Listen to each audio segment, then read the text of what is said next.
Okay, ladies and gentlemen, do you see that right there? What does that look like to you? Well, it looks like possibly a snake with a forked tongue. Or is it actually a sine wave that is breaking off in two different directions as it's oscillating down? Now, hold on a second, because this is going to be an informative video. Hold on. I gotta get on my second shirt.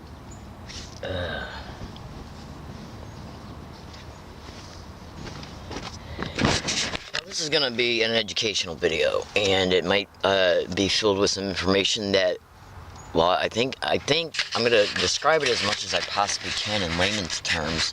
Good morning, everybody. I just woke up. Hold on a second.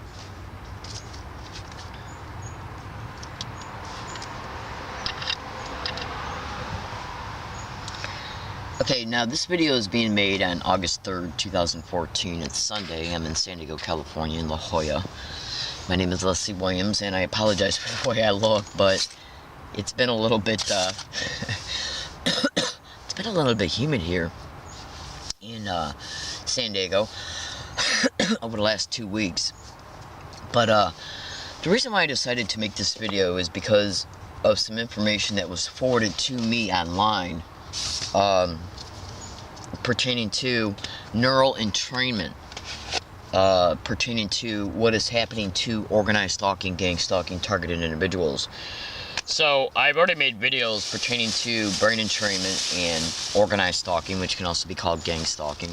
Everybody needs to watch this video. And if you're a child that's watching this video, just please try and do me a favor, because I haven't figured out yet. I'm learning disabled, so I haven't figured out yet how to make a video age appropriate. I gotta do that.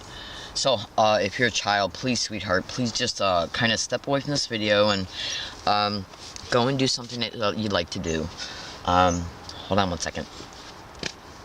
Now, this video is being made in order to inform, to educate the public pertaining to the factual realities pertaining to one of the criminal aspirations of why organized stalking expeditions are brain entraining not only targets, but also people that they are using to harass a target. Hold on. Now again, I just woke up, so bear with me for a minute. And now, the reason why I showed you that picture, which I'll show it to you again, okay?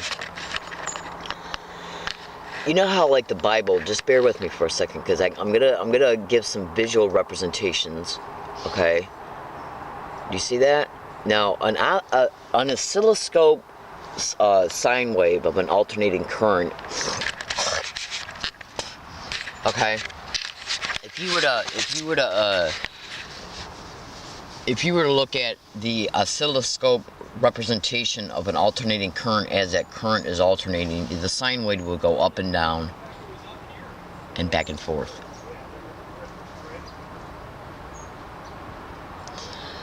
And what you see here is possibly a oscilloscope sine wave of a possibly an electromagnetic wave, scalarly projected.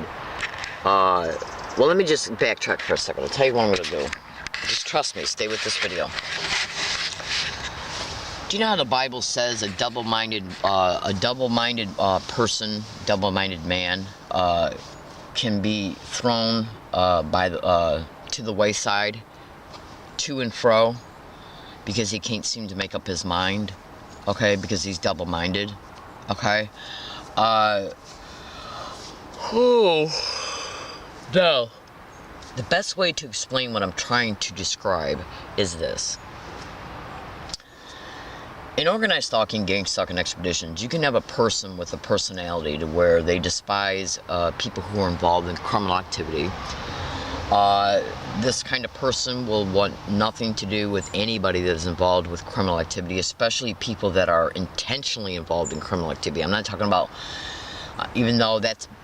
I'm not talking about people who might just be going into a grocery store and stealing a loaf of bread because they're hungry. I'm talking about people who are intentionally, involved in criminal activity because they're greedy and because they're criminals. Now, just bear with me because I got to tell this story in order for you to be able to walk away from this video with an accurate summation pertaining to the theme of the subject matter. Okay? You can have a person who cannot stand people who are vile, wicked, evil, criminals, lowlifes. You know, people who just don't give a crap at all about who they hurt or how much they hurt or how they hurt. Okay? Now that person will make sure that they're prudent about concerning their decision makings pertaining to who they allow in their lives.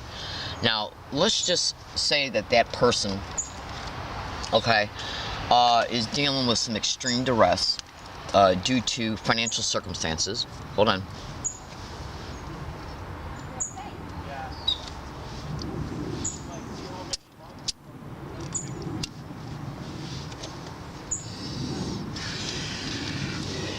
And they're already being subject to organized stalking, gang stalking expeditions, and they don't even know it, because what's happening to them is that the actual circumstances that they're in were covertly created and kept managed by the organized stalking that is not openly started yet towards them. So basically what they're in the throes of it in reference to the beginning stages of it pertaining to what the organized stalking expedition does to them in order to set them up in extreme vulnerabilities. Case in point, an organized stalking, gang stalking target can start to lose their jobs, and if they don't have strong family connections, or if their family connections are strained, which can even also be covertly managed by this organized stalking expedition. You can go to Google and research about how they will engage in family infiltration. In fact, you know what? There's a book out right now called Electronic Torture, Electronic Rape, Technology, and Gang Stalking at the Post Office, written by Jewel Cran. I personally had the book, but I packed it up and moved it to another hiking area, okay, and it's still there bagged up. So, but I have taken video pictures of it in some of my other videos. Now, if you go to Amazon and purchase that book, there are going to be things in that book that you are not going to understand at all. In fact, you might, if you buy the book and read certain things in it, you might think to yourself, this book is complete insanity, and why did I buy it, and this woman's crazy. Understand, please, fellow American citizens, understand what I am telling you to this day. Every single thing that is written in that book are factual realities. You're just not educated enough to understand how they can be brought about. Okay, so just trust me on this, okay? Now, hold on. Now, I'm going to make 2 15-minute videos, and this is going to be the first one because the battery's running low. So the point I'm trying to make is this, is that when you have a person whose life is being already covertly destroyed, and they believe that everything that's happening to them is just because of bad luck, normal circumstances that are stemming from bad luck and possibly economic, because of the economy being what it is today, they're going to believe that they're losing their job is happening because of the economy. Okay, now these organized stalking, gang stalking perpetrators who are in the system at the federal, state, and local level, and it's all over the internet.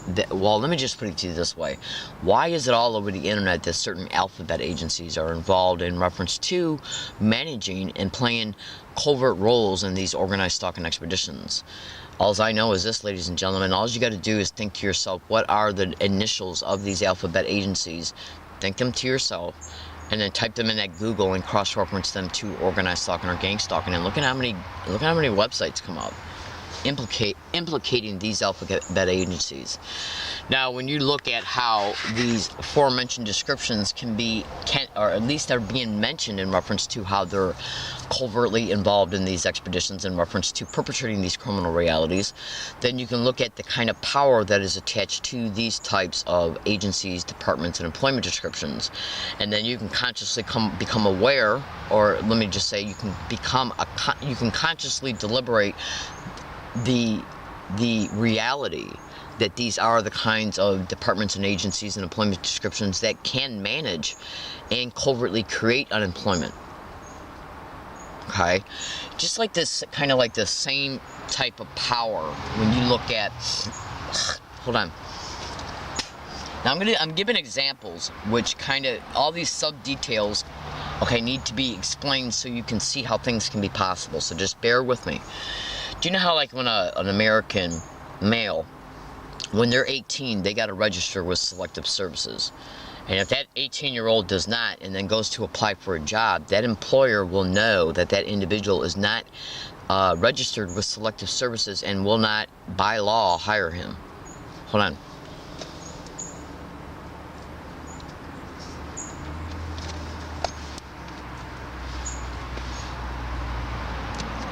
So that right there should be able to tell you that the government and businesses do work hand in hand in reference to computers pertaining to American citizens. Okay, that's a preliminary introduction so you can become aware. There's also certain health and safety laws, OSHA laws, okay, that the government is working hand in hand with. If a target individual is flagged and tagged as an organized stalking, gang stalking target, they are put on lists, including health and safety law lists, that are automatically put in business computers.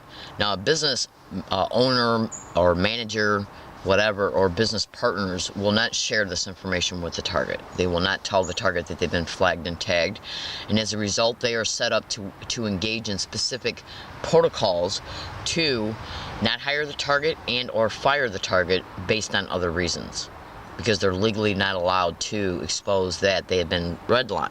It's called redlined, being redlined. Connie Marshall discusses that.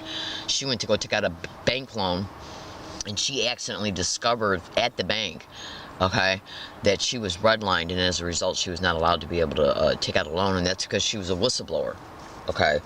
Now, the point I'm trying to make is that these perpetrators in the systems are illegally using these types of resources to put target individuals on in order to, and also members of the Chamber of Commerce are involved in these organized stalking syndicates. It's organized crime in the system. And what they're doing is using their employment descriptions to aid and abet in a template of a bunch of tiered, basically organized stalking expedition is nothing but a tier and tiers of templates of protocols, methods, tactics, maneuvers, and schemes using employment descriptions to achieve them. Judges, lawyers, doctors, police officers, firefighters, nurses, administrative staff in area neighborhood hospitals and psychiatric floors and county mental health, social services, social security, you name it. Syndicated members can also work for the phone company, any utility company, cable installers, construction workers, okay? Now, as a result of the power that these government officials have and their ability to flag and tag a target in order to get all of these other employment descriptions to work with them in a cooperating relationship against the target, then we can begin to understand how all of these different employment descriptions will use their employment descriptions when needed to bring about what they need to bring about towards the target individual in order to achieve their objectives, which are many. Hold on. Now, this is video number 1 of at least a 2 to 3 part video series. So when you realize the power that is behind these corrupt officials in the government, you can easily see how covertly blacklisting a target from employment in order to achieve and maintain destitution is possible. These individuals also have the power positions to influence charities that churches might give, homeless shelters, domestic violence shelters, any 501k nonprofit organization, because they can be intimidated. Where do they get their money from? The government. Okay, so if a target individual attempts to run to a place that is advocating even for crime victims, they can be intimidated not to help a target because their money that funds their organization comes from the very government that is doing this to the target. So the target is literally thrown to the wolves. This is a reality. This is no lie. And all you have to do is you can even probably go to Google. Well, I'm sure you could.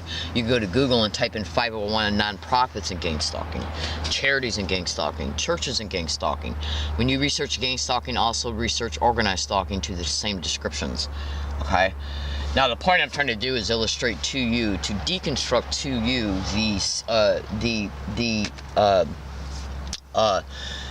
the power that these corrupt, filthy whores can do to a target individual using their employment descriptions. Universities are also notified. Public libraries are notified. Businesses are notified. And they're usually used through, but not limited to, the community notification, the violent persons registry, the sexual offenders notification, and the offenders notification, and health and safety laws. You got to understand here, the target of these crimes is the complete innocent, totally complete innocent individual who has done, usually I'd say at least anywhere between 94 to 95 to 98% of all targeted individuals are completely 100% innocent in reference to any type of notification list that they are put on illegally and criminally by these organized stalking, gang stalking managers who are the perpetrators. Just to give you an example of this, hold on. Now, to give you an example of this, go to Google right now and type in Jessica Miles, KTPS, Minnesota reporter, gang stalking, and research how many times different police departments and law enforcement agencies accessed her license within a month period. Now, it is strongly believed through my research concerning what's happening to her and some other individuals' research concerning what is happening to her, is that the reason why they're accessing her driver's license is this. In a lot of states, and a lot of the citizens in these states, and I've even heard Catherine Albright talk about this on the internet, that a lot of states are putting small microchips into people's licenses. And basically they're nothing but little small electronic circuitries that are embedded within the license. Because you know how, like, if you take out your license, you'll see that it's a piece of plastic, but it's covered and embedded on film. Well, there's an electronic circuitry in some of citizens' licenses, all pertaining to possibly what state they're in. Now, if she has got a license that has these little embedded circuitries in them, RFID circuitries, then they are emitting a frequency. Now, the state that she's in, Minnesota, might possibly have these types of circuitries, because you got to think about this. And organized stalking, gang stalking targets are tracked and surveilled in real time at all times. So the organized stalking perpetrators can place the crafted harassment around that targeted individual every day, everywhere they go, for them to experience by the people they use to engage in the crafted harassment, which means that they have to know where that person's at in order to place all of the crafted harassment around that target. In order for them to know where they're at, they got to use some kind of tracking system. They're also using physical people for observation and surveillance as well. They can also hack into your phone and use that as a GPS tracker. They can hack into your computer. They can even use a USB drive, the electronic circuitry that's in that, and hone in on that frequency and use it as a tracker. Believe it. That information and knowledge is just now starting to come out. It was covered on Coast to Coast AM. I think that was the show that it was covered on just here in the last month or two, if I remember correctly. So think to yourself, how and why are they accessing her license? I think it was said over 900 times or 500 times in a 30 calendar day period. And why are they gang stalking her and a bunch of other blonde women? Organized stalking and gang stalking is in part directly connected to human trafficking rings. Now I'm gonna start getting into the brain entrainment in the second and third video, which I'm gonna start right now because the battery's running low. Title of this video: Learning Disabled Woman Deconstructs Organized Stalking Brain Entrainment. Okay, for neural enslavement. Thank you.